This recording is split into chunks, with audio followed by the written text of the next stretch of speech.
പ്രിയദർശിനി വനിതാ സംഘത്തിന്റെ നേതൃത്വത്തിൽ ആരംഭിച്ച വനിതാ ഹോട്ടൽ തൃക്കരിപ്പൂരിൽ grama panchayat vice president M Rajeesh Babu ഉദ്ഘാടനം ചെയ്തു. വനിതകളുടെ സാമ്പത്തിക സ്വയം പര്യാപ്തത ലക്ഷ്യമാക്കി ആരംഭിച്ച ഈ സംരംഭം പ്രദേശത്തെ സ്ത്രീകൾക്ക് തൊഴിലവസരങ്ങൾ സൃഷ്ടിക്കുന്നതിനോടൊപ്പം തന്നെ ഗുണമേന്മയുള്ള ഭക്ഷണം പൊതുജനങ്ങൾക്ക് ലഭ്യമാക്കുന്നതിനും നിർണായക പങ്കുവഹിക്കുമെന്ന് ഉദ്ഘാടന ചടങ്ങിൽ എം രജീഷ് ബാബു അഭിപ്രായപ്പെട്ടു.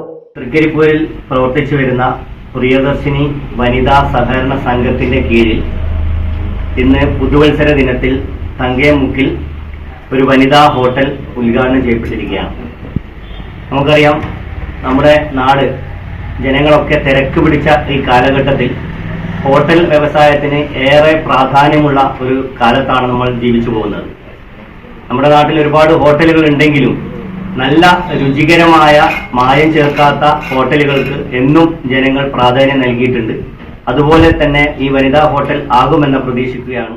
Ward member K Sunitha, doctor CKP Kunhabdulla, Trikaripur Congress മണ്ഡലം കമ്മിറ്റി സെക്രട്ടറി KNC ഇബ്രാഹിം, മണ്ഡലം വൈസ് പ്രസിഡന്റ് അജിത് തൈക്കീൽ, പ്രിയദർശിനി വനിതാ സംഘം president Sunitha Raveendran, vice president PV Padmaja, secretary O Sujatha എന്നിവർ സംസാരിച്ചു.